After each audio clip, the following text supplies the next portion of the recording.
and welcome back to another episode of The Book Stop. I'm your host Jen, and I'm very excited to talk about today's episode. But before we begin, there will be spoilers as we talk about major events that unfold within the story. In addition, each episode will have a list of trigger warnings in the description. Be sure to follow the podcast on Instagram at The Book Stop Podcast, and show your support on Patreon for early access to episodes and other additional content. And we're back with another episode of The Book Stop, and today we are joined by Austin on a brand new first episode, hopefully many more in the future. Austin, what book did you bring for us to talk about, and why'd you bring it? I brought Invisible Monsters by Chuck Palahniuk. Am I saying that right? I was hoping you would say it so I wouldn't have to. I believe it's Palahniuk. It phonetically looks like Palahniuk, so I'm going to stick with my guns on that one. The reason that I actually brought this book is because I was recommended this book by my chiropractor, who is a huge Chuck Palahniuk fan. He said to me, if you like Fight Club, you'll like this book. That's very interesting. And then I followed up with, I've only watched the movie Fight Club, so I guess we'll see. I'm going to be honest, I've never seen Fight Club. I don't know how they correlate in any way, so I'll have to take your word for it to see if it does, but I would say that the style is very similar. Like, there's a lot of parallels in the writing style of both. Okay. Actually, this was Chuck Palahniuk's first book that he wrote, and his publisher refused to publish the book because of the style of writing, kind of the detail of it, which we'll get into, until he came out with Fight Club. And Fight Club became so hugely successful that at that point his publisher kind of had his hands tied and had to publish this book. Yeah, I know another reason was because it was quite disturbing, which I would agree with, and we'll talk about in a second. Yeah, written in 1999, which, you know, I might not have aged as well as one would think, but before we get started, we're going to play a little game. So you are going to summarize this book in 30 seconds. I see you sweating, don't worry. Got it. Let's do this. I think I'm ready. This book is about our narrator, Shannon, who is kind of battling her own demons throughout. She starts out as someone who is rather beautiful, kind of obsessed with her own vanity. The sudden freeway accident, our narrator's disfigurement, and kind of leads into the whole larger plot of the book. Shannon and Brandy go on a road trip to go find Shannon, of all people. She leaves her identity, her belongings, etc., and goes on to be this new person that she has created through this book. Yeah, absolutely. But yeah, I'm going to summarize it really quick for anybody who hasn't heard this book. Shannon McFarlane is a model who has everything. A boyfriend, a career, a loyal best friend. But when a sudden freeway accident leaves her disfigured and incapable of speech, she goes from being the beautiful center of attention to being an invisible monster that no one will acknowledge. While adjusting to the new life, Shannon meets Brandy Alexander, an extraordinary woman who teaches Shannon that a person's past does not have to define their future. She teaches her that reinventing yourself means erasing your past and making up something better, and that salvation hides in the last place you'll ever want to look. Unfortunately, Brandy's past will define Shannon's future when she learns that Brandy is more than just a unique friend. That was way better than what I said. You're just like, here's the actual story, by the way. I don't know where he was going, but here's what we're actually talking about. Here's what happened. I was talking thematic summary. Okay. You were talking realistic summary of what happens in the plot. That's totally fine. I don't mind. In this book, what would you say is your favorite quote? I think my favorite quote was by Shannon's boyfriend, ex-boyfriend, Manus, but then he has, several aliases throughout. So Manus, as we're originally introduced to him, later on in the book, has a quote to the effect, I might be misquoting this slightly, but, when you're born, your parents are like God. And then he goes on to explain, they want the best for you. They want you to be like them. And then once you hit puberty, you become Satan. Your parents are still God, but you become Satan. And I think that speaks to a lot of, parent-child relationships.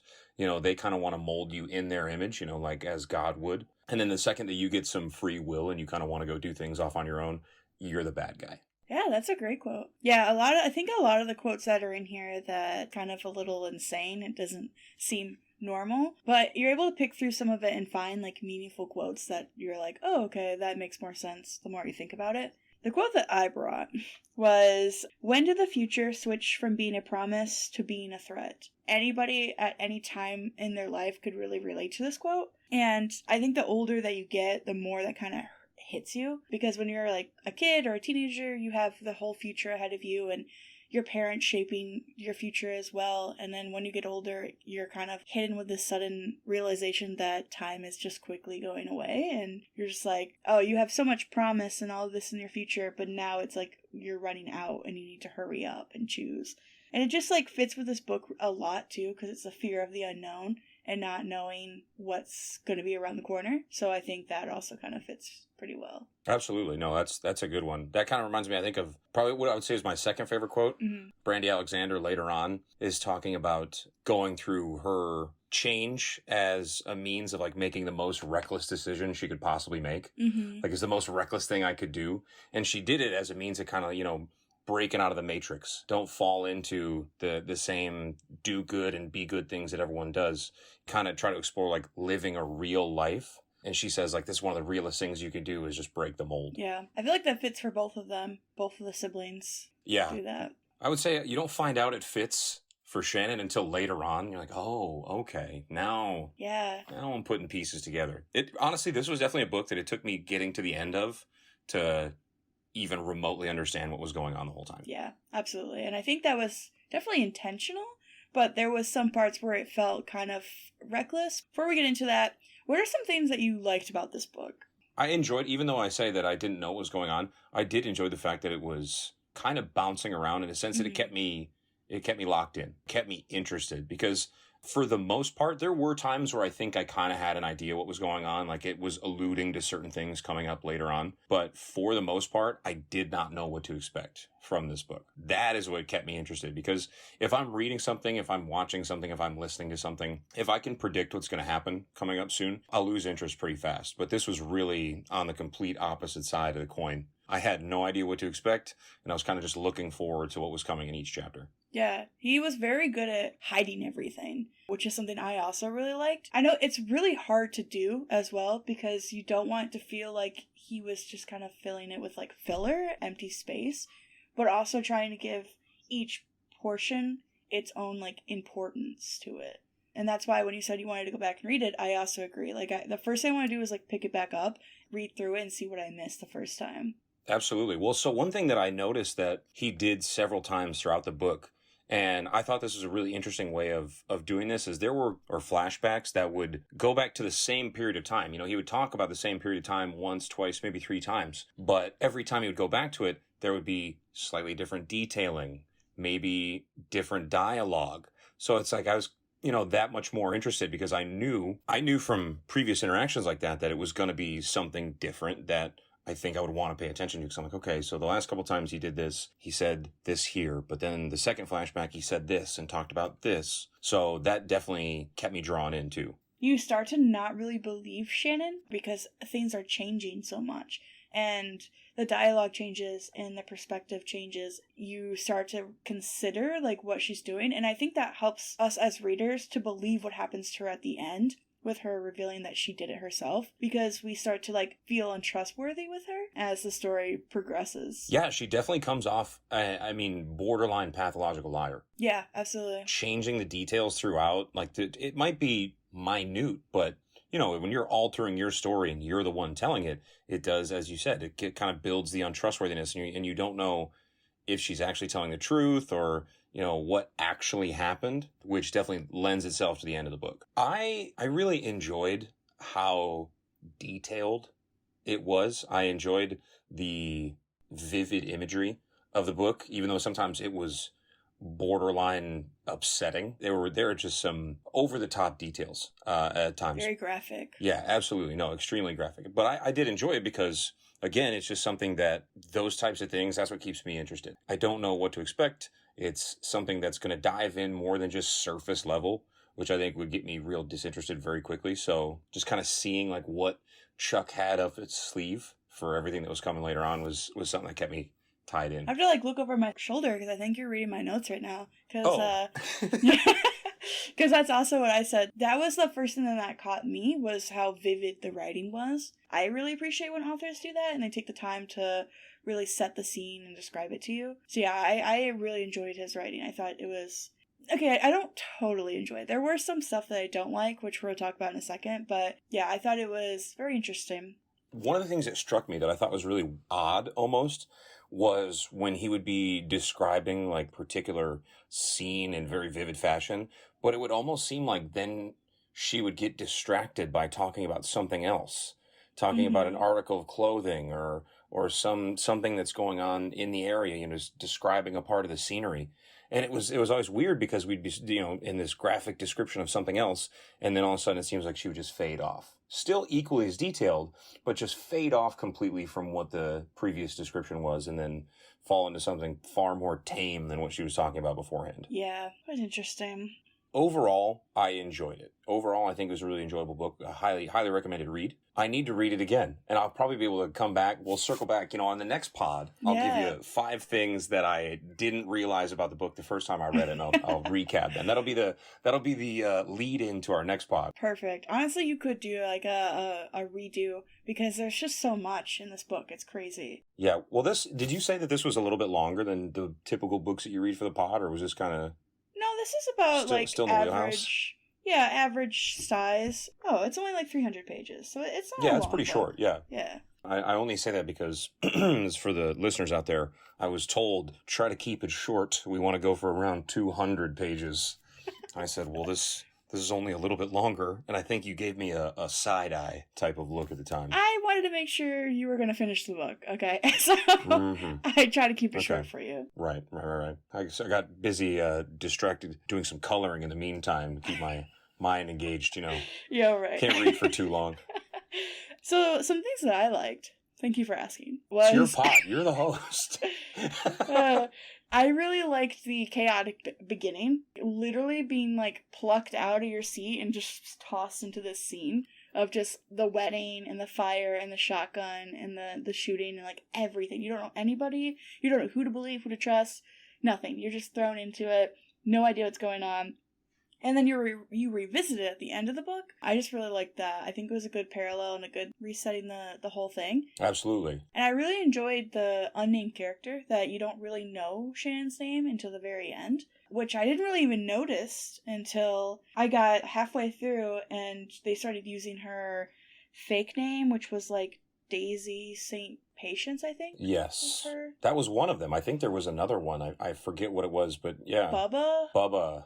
Yeah. Bubba. And I really like that. And then the other thing I really liked, it's not really a story thing, but I really enjoyed the cover. Yes. Where you have the beauty queen with the, like, blood splatter, and then if you flip it upside down, it's a clown. I thought that was very interesting. I think there's one point towards, like, the probably last third of the book where the narrator even makes mention of that. She goes, I'm like one of those images that when you flip it upside down, it's a beauty queen, and then the other way, it's an old hag. And I got a sense of satisfaction on that. It's like when you watch a movie and they say the title of the movie in the movie. I'm like, ooh, call back to the book cover. Yeah. You know, I think the big picture story here is that, especially, you know, considering that this was in 1999 that this book was written. So, you know, if you kind of apply it to today's day and age, I think things have even escalated from there, that people are just obsessed with their own vanity. It's like no one is living in a real world. We're all living in this world that we have kind of constructed for ourselves. And I think that was one of the themes that really struck me about the book, is that so often they reference like being real, living in a real world. Well, everything that they do just seems so fake and off the wall and unrealistic in every aspect. But they always, they always put it in the frame of reference of, oh, well, I do this to live a real life. I do this to feel connected. And I'm just like, what is going on? Like I said, that paired with the time shifts, by the time I got to the end of the book, I had felt like I was run over by a train. I did not know what to expect. And by the time I reached the end and I finally read, the last chapter, the last page, I set it down. I said, whoa, okay. All right. And then I had to kind of sit in it for a moment, kind of thinking, do you want to actually read back through it again? Yeah. Because I think now, understanding where it was going, it'll help me put the pieces together more and kind of look more into it in the earlier chapters. Because I think that's something that I was too focused on where it was going to end up at the time that I kind of didn't look at the details. And then now I'm looking back, I'm like, oh, I probably missed several things on the way through. It's like watching a good movie. You know, you want to watch it again, so you're like, I know I missed something, let's watch it back. I feel the same way about this. Yeah, the cover definitely makes more sense after reading as well. Yeah, absolutely. Now I look at the cover, I'm like, oh, okay. This is not the book I thought that you would recommend. I went in completely blind. Like, I didn't have a single clue what was going on. I didn't look anything up. I just picked up and read it. So it was very interesting. So what are some things that you disliked about this book? There were times when I thought that there were redundancies for redundancy's sake. As much as I did like the fact that he would revisit scenes throughout and maybe explain them in different ways or with more detail. There were times when that didn't happen, and it felt like it was there just to be there. And I understand the setting up the same scene, you know, setting up the fact that, oh, we're back at this flashback that we were at before. Kind of set the reader up so they know where we are in the timeline. I get that, but I think that there were some things that were just done over just to do over, and maybe keep thematically with that. Like, I can understand that. But I think there might have been certain parts that didn't necessarily add to the story. It's hard to find importance in a lot of the conversations, a lot of the scenes, because, yeah, it's repetitive. There are those scenes where we talked about earlier with the line of the character, but then there's some scenes that are just copy-paste, it felt like. Yeah, and there are some parts where there are topics that are described in excruciating detail that I maybe could have done without. Yeah, absolutely. Not going into there's detail. Some stuff but... in there. Yeah, there's some stuff in there that you're like, wow, I didn't necessarily need that this morning. Here With we my are. Cup of coffee, but yeah, absolutely. Instead of breakfast, I had this. I did not enjoy the jumping around, and I get that was kind of the author, because he kind of like broke the fourth wall a little bit, because he said this isn't going to be a book that is going to be this happened and then this happened and then this happened in a straight line. It's going to be staggered. And I was like, oh, you know, he isn't going to like go crazy with it. He went crazy with it. He went Absolutely. out of control. I just didn't like it. The only way that I'll accept that is if you do kind of like different points of view and they're in different timelines. But if it's the same person, it made it hard to find out what the timeline even was and like where this took place and when it took place. I don't think there was much explanation of where outside of later on when they're talking about, you know, being on the West Coast. I really don't think that there was much, like I couldn't find much explanation of where, when, any of that. Yeah. And I do agree. That was something that I felt like I would have loved some context there. I would have found value in that for the story. At least it would have helped me give like a structure of what's going on a little bit more instead of just like, it's a person in a place. Yeah, I know they said that they went to a border if they went from like the Canada border, I think. I think so, yes. That is the only place I can remember being said specifically. It may be where the hospital was, but I can't remember off the top of my head. I agree. Like I said, I found that interesting, but I can definitely see on the flip side where it's like you kind of have a lack of an idea of what's going on because it's an aggressive amount of jumping. Yeah. I mean, I would say multiple times a chapter. Oh, a page. Jump forward, jump back, jump. Yeah, and it's like, where am I? Yeah, I'm getting dizzy. Yeah, there was literally a page that they jumped 4 times on one page. And I'm like, can we stop, please? Yeah.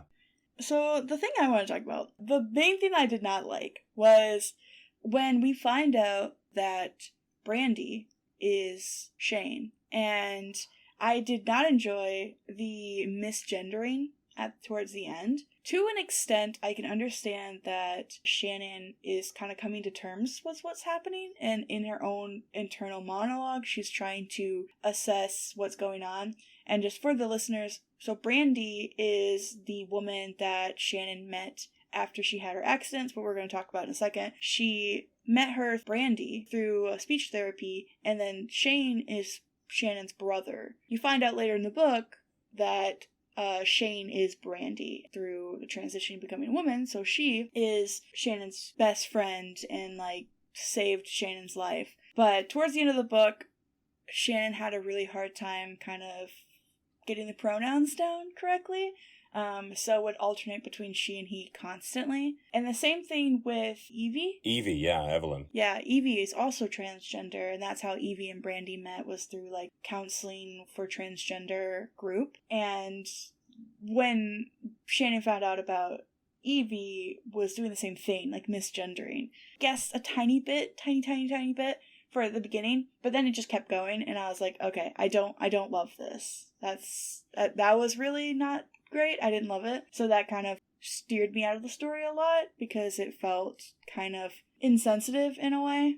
But again, 90s didn't age well. Well, that's what I was going to say. I think that speaks a lot to the social climate of the time that this was written. Mm-hmm. I think it definitely speaks volumes about like how mainstream society saw those types of situations, you know. I think also, at least what it seemed like to me when the narrator, when Shannon was referencing either a he or a she, Mm-hmm. it felt like she was speaking to Brandy at different points in their life.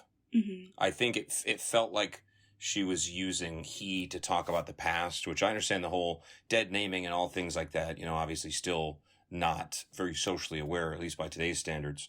But it felt like she had tried to do that at times. But then I also agree there's other times when she just was throwing out whatever pronoun at the time, especially when the revelation that Evie was also transgender later on came out, and she kind of just used he, she interchangeably Mm-hmm. when referencing Evie at the end. Yeah.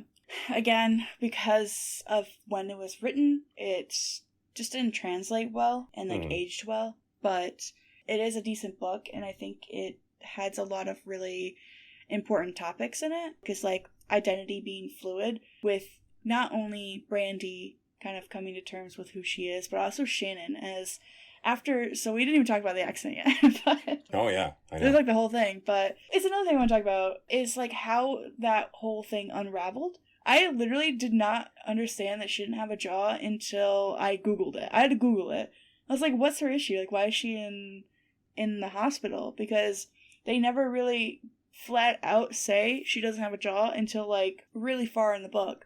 Right. But yeah, so she has this accident where she's on the freeway and she gets hit in the jaw with a stray bullet, I think, at the time. Yeah, straight bullet, and takes off her bottom jaw. You realize later that it wasn't a straight bullet and she did it to herself because she was trying to like free herself from the influence of others in the modeling career that she was part of. And I remember one line that stuck out to me. She was like, I couldn't think of anything else because I knew if I like shaved my head, I would still be hot. So because I would pull it off. And I was like, yeah, well, she talked about like, you can't escape beauty. Like even if you remove yourself from the, you know, the modeling and things like that, she's like, I would still always come back to being beautiful and like living in the vanity of being attractive, which I don't know. I think it's just a crazy thing to hear someone say, fictional or not. Yeah. Because, you know, there are people out there that make their absolute living off of just being conventionally attractive. Yeah. So to have this be, you know, the topic of the book where it's, I hated being beautiful and I wanted to escape it entirely. Yeah. I think it's crazy because a lot of it, I think, has to tie in with her parents as well, which are, oh god, they're crazy too. But, and then not only her parents, but her sibling at the time lived with them when they were younger. It's just crazy. The whole time it was unfolding, it felt very hard to kind of follow along. A lot of the information just came out of nowhere, I felt like. If they would have sprinkled it in a little bit better, it wouldn't have felt so out of this world. Yeah, I think honestly it felt like when the narrator was introducing new details, it almost felt like they were talking to someone who kind of already knew the story. Yeah, yeah. Right, like there were times when it felt like you should know these things by now, even though they weren't previously brought up at any point. And then later on, they would sprinkle in more detail and piece together the things that you didn't know the first time around. You're like, okay, well, that would have been good to know 4 chapters ago, but here we are. All right. Mm-hmm. And to like go back to their parents, I feel like their parents is kind of the reason why all of this happened. Because with Shane, they gave them their like so much attention that it made Shannon feel so insecure in her own self. And so I think that kind of related to her relying on her beauty. There was a whole thing as well where she was like, I was in college and I have like 600 credits and I could be... Yeah, she did say that she was a few credit hours short of being a doctor. And she was like, I felt like I was beauty and that's all I was. Even though I could be a doctor, no one would ever really trust my opinion because I was beautiful. I think her parents had such a big draw in it because even after Shane's quote-unquote death, they still just cared about Shane to the point where they became allies, which, that's great, but they went out of bounds. Like, they went too hard. Well, they only became allies because of Shane's death. Yeah. The thing is, I understand actions out of remorse, but I didn't necessarily like that part. I didn't necessarily enjoy that part of the story because I thought that, I don't know, I mean, and maybe that speaks to the human nature of, you know, you want to try to retroactively change things to make yourself feel better. And I think that's what they were doing. Yeah. You know, I think at the end of it, they didn't necessarily care about being allies as much as they wanted to make themselves feel better about the whole situation, as they didn't support their son at the time when going through all these things when he was supposedly still alive. And then they turned all their attention to, like, that instead of just turning their attention to Shannon, who was clearly crying for help, was demanding their attention. Even on, like, Christmas and her birthday, it was always about Shane. They didn't care about her. That kind of led to Shannon doing everything she does later in the book. There's a portion where our narrator, Shannon, is visiting her parents, and they have gone off the deep end in fear of a hate crime because of them becoming allies. Are absolutely terrified that someone is going to break in or try to burn their house down. And it just seems so extreme. And even in all of that, it still circles back to them being more concerned with Shane and now being an ally because of Shane, and Shannon is just there.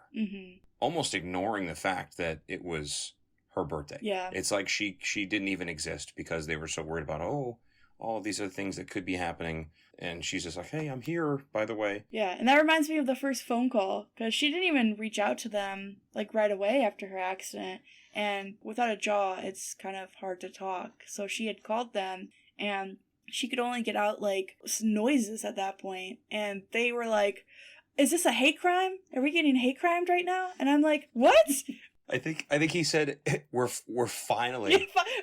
He's like, we're finally getting hate crimed. And then Manus and her dad were just going back and forth instead of talking. Oh, it was wild. Yeah, he's yelling from the closet, right? Manus is locked in the closet, which turns out to be a crazy foreshadowing of what happens later in the story. And he's yelling, and her dad is yelling, and Shannon's making grumbling sounds. It was just such a weird sequence to read through. Yes, yeah. It was like a little bit funny, but not like a lot. But funny. It was. Okay. At the time, I honestly was like kind of chuckling. I was like, "What is going on?" Yeah, the chaotic energy. What is happening here? Yeah, yeah. At times, this book totally feels like it goes off the rails, like off the rails entirely. But yeah, I just want to take a second here to shout out the Patreon subscribers. Thank you so much to Nick W, Bree P, and Lulu. I appreciate all the support me in making this podcast. It's fun to make. Thank you so much. If you want to appear in a podcast shout out, head over to Patreon and subscribe today. So, Jen, I'd love to ask you, who was your favorite character in Invisible Monsters? You know, this one might be a little out of the park because I haven't really been supporting her, but I would say the narrator because I just like how obviously we get to see her mindset with being in her perspective, but I just really enjoyed how as time passed, you saw her mindset shift, and then you also get to see her thought process on everything. One thing that really stood out to me is when she was in the grocery store, and no one would look at her except for that little boy. And then the little boy called her a monster. But it was just very interesting to hear her mindset and her slowly explaining to us, like, why she did what she did. And, like, trying to understand it, but, like, not really understanding what her mindset was. But she was the best person to follow in this scenario plot line. Even though I would love to see, like, Randy, like, point of view. Okay. I like that. I would be, if I were to say who my favorite character was, I would say Shane / Brandy Alexander. I think at times their actions were completely ridiculous. I mean, for lack of a better description, just off the wall. But I really enjoyed their motivations behind what they did. I enjoyed that they wanted to sculpt a life that they wanted to live. You know, they did things for them and for them alone. Now, there were times when they kind of used and maybe manipulated other people into doing their bidding. But at the end of it all, it was really just Brandy's way of saying, like, I want to live outside the lines of what's expected of me in society. I'm going to make the life that I want. And I thought that was really cool. I wish we would have just gotten a little bit more instead of like saving so much of her past for the end. I wish we would have saw a little bit more of Brandy, all that, because I don't really care about her past life as much as I care about like her present. I think you said this earlier, that it does make it a little bit difficult because it is only really told from one point of view. Like, this book would benefit hugely from just a couple tellings from different points of view. I think then we could better understand people's motivations in certain situations that you see them in. You'd better understand the characters' motivations. But maybe that's got to be an intention of the book, though, is to really keep those things hidden. And maybe that's kind of speaking to how we live life. Like, we can really only understand things from our point of view, right? Mm-hmm. As much as you try to empathize with others, as much as you try to see their viewpoints, you can only ever see things through your own two lenses. Yeah. I don't know. Chuck might be onto something. What you doing, guy? When we're starting at the beginning of the book, you know, there's a whole fire and there's a shooting and it's a wedding day and all this kind of stuff is happening. And then they're just like, stop, tell me a story right now about your past. And we're like, oh, okay, why not? And then, you know, we have the whole telling. And then we're kind of brought back to the wedding day and you're leading up to it as you find out, like, that Shannon does everything, sets everything into motion.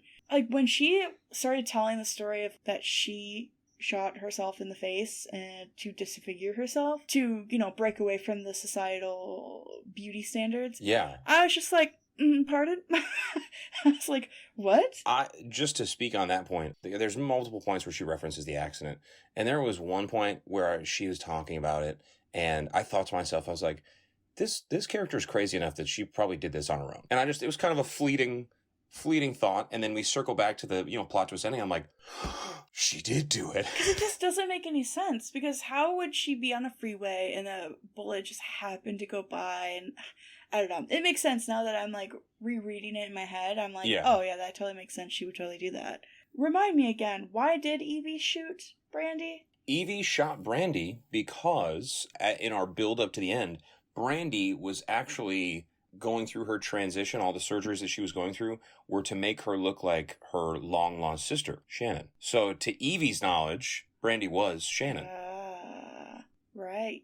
Earlier in the book, Shannon gets into an argument with Evie of sorts, tries to burn down her home, succeeds. Mm-hmm. So Evie actually hates Shannon. So when we circle back to what was the beginning and then, of course, the end of the book at the wedding, to Evie's knowledge, Brandy is Shannon because they look the same. Again, they are siblings, as we find out later on. Mm-hmm. So when Evie sees that Shannon is back in her house, she shoots her. Well, to be fair, Shannon also hates Evie because Evie stole her boyfriend. Absolutely. That's who she's marrying, and that's the wedding day, is that Manus, who is Shannon's boyfriend, who is gay and hooking up with another man in the closet. Well, so riddle me this. I thought Manus was also Seth, who was with Shannon and Brandy the whole time. Uh-huh. And I thought then came back, Manus actually hooked up with the guy that Evie was going to marry. Oh, okay. Yeah. I know that Manus and Evie had a thing. They did. Because he came to Evie's house to shoot her, to kill her. Yes, he did. Yeah. Yes. It's just... It's like, I'm like that guy, right? That guy, the GIF, where he's like got the red cords and I'm just like looking like, it's all connecting.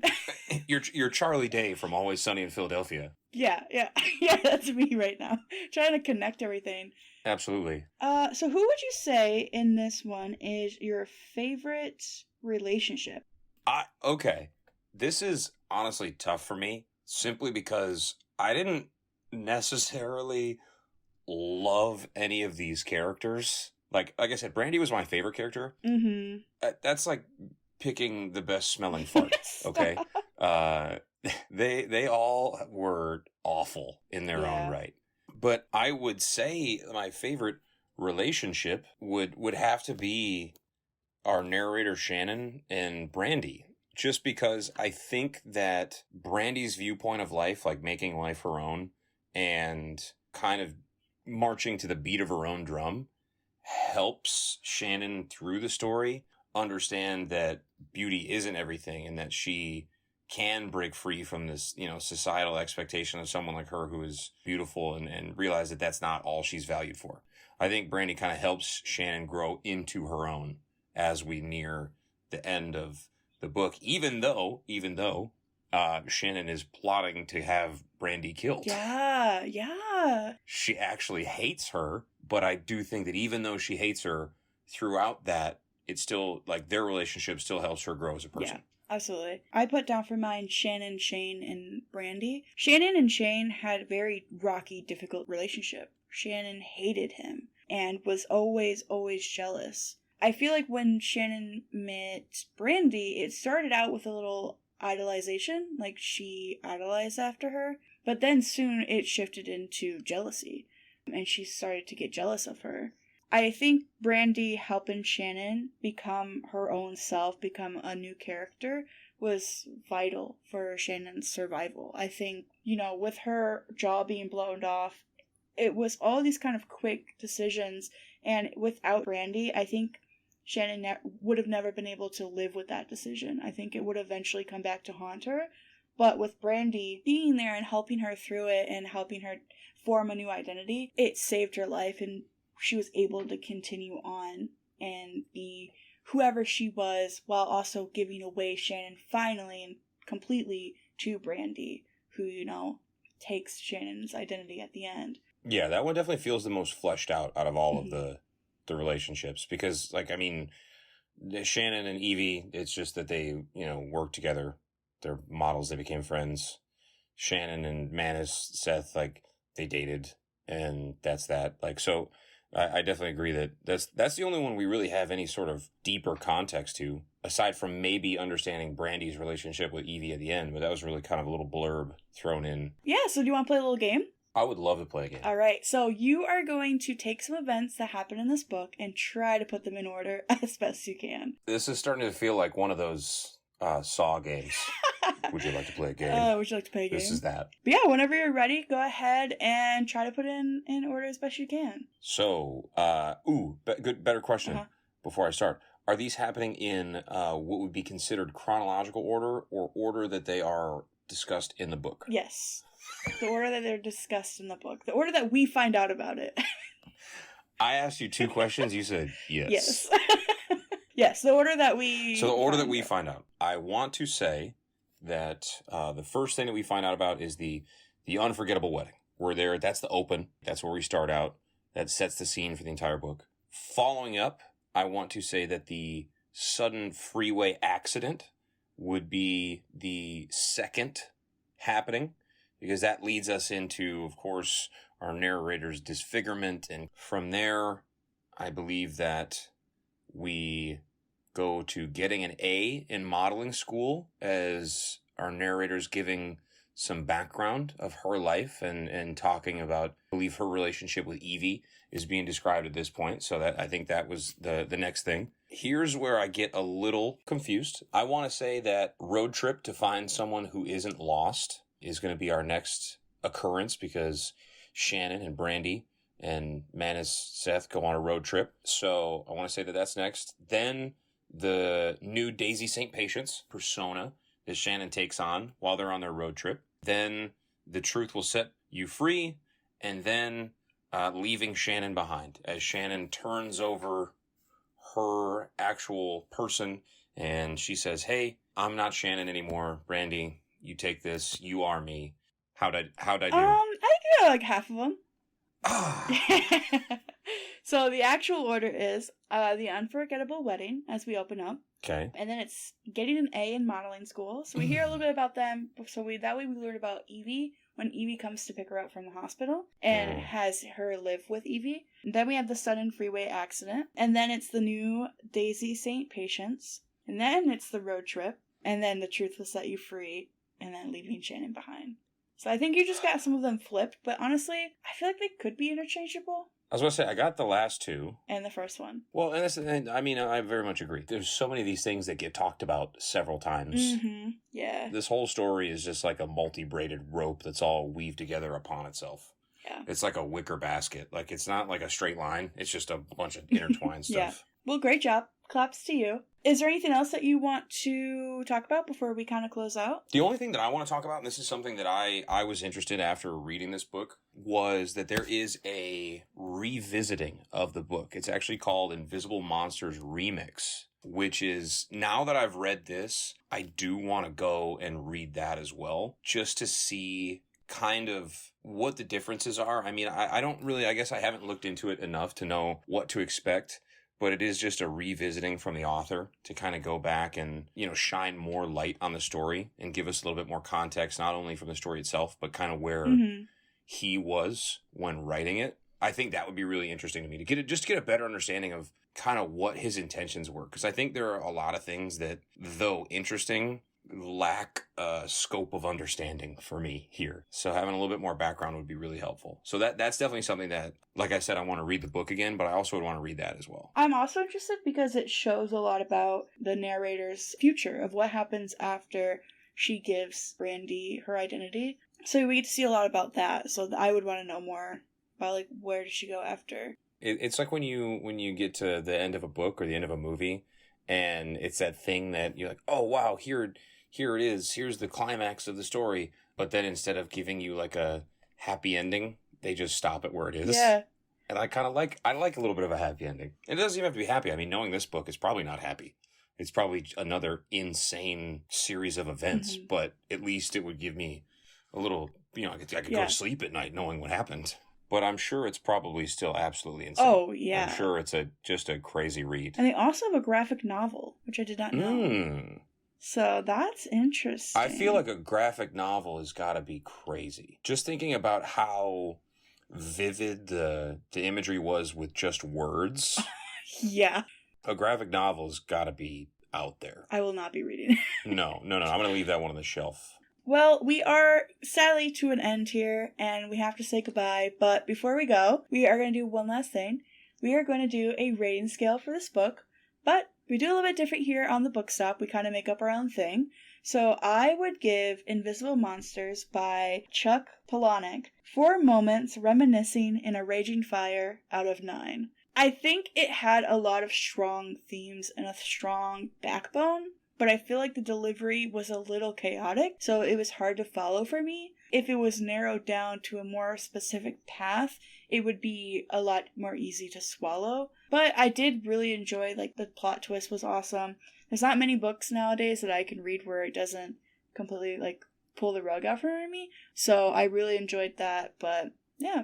I would rate Invisible Monsters 6 cross-country prescription stealing trips out of 10. All right. 6 out of 10. We didn't even talk about that. I love it. Oh, that's a little tidbit for the listener to kind of draw you in when I read this yourself. I enjoyed it. I am a person that gets easily distracted, so I thought that the range that this book explored, as far as, setting scenes and jumping from place to place in the timeline, it kept me interested. I thought it was a real fun topic, just the discussion of personal growth and growing beyond the vanity of the modern world. It definitely does have a lot of applications, especially today, considering this book was written 20 years ago. But I do agree that there were times where it almost became too much. It was trying to be too much of itself. It got a little out of hand, and definitely made it hard for me to know what was going on. So second read incoming, let's put it that way. Yeah, what you're saying about it was reading too much into itself and was building up to be more than it really was. A lot of the conversations felt like anime monologues. You know how in animes they just go into a 20-minute monologue about their entire life and you're like, please stop, just get to the fight scene. That's what this felt like. No, honestly, there were times when I was like, why are these details being put in? There were details that served no purpose to the greater story. And don't get me wrong, I think a book, you do have to have those. I can't just be strictly story. I have to have some things that maybe fall outside the scope. But there were so many instances where I was just like, this is serving no purpose. It's I can tell already by reading it, this is not going to get a callback at some later portion of the book. This is going to get swept under the rug. Yeah, it's not serving. No. Thank you so much for taking the time to read the book and come onto the podcast. I really appreciate it. It has been a pleasure, and I am honored to have been a guest. Oh, stop it. Totally didn't force you to do it or anything. Yeah, no. She did not hold a knife to me at all, by any means. But yeah, thank you so much. We don't have a scheduled episode right now, but possibly in the new year we'll come back with something else from Chuck, maybe. I haven't seen Fight Club, so I'll go in completely blind. Fight Club's good. I can't believe you haven't seen Fight Club. I haven't seen it, no. It's just not as weird as this, but like if you watch Fight Club or read Fight Club, you'll be like, oh. That's why we don't talk about it? Got it. Well, I mean, yeah. That's a little different, but yeah. Okay, now I'm kind of scared. It's not bad. Like Fight Club, I think is appeals to a much more broad audience than this does. Yeah. Than Invisible Monsters. Invisible Monsters definitely feels like some people might get into this and it would probably turn them off pretty quickly. Mm-hmm. Whereas Fight Club definitely has a lot more commercial appeal to it. Gotcha. Well, Yeah. Maybe next year. Thank you again, and you have a great one. Yes, thank you, Jen. Goodbye. Thank you for turning the pages with us today. If you've enjoyed this episode, show your support by leaving a review, sharing the episode, and following the podcast on Instagram at The Book Stop Podcast. Join us on Patreon for early access to episodes and other additional content. Thank you for listening, and I'm looking forward to the next one. Hope you are too.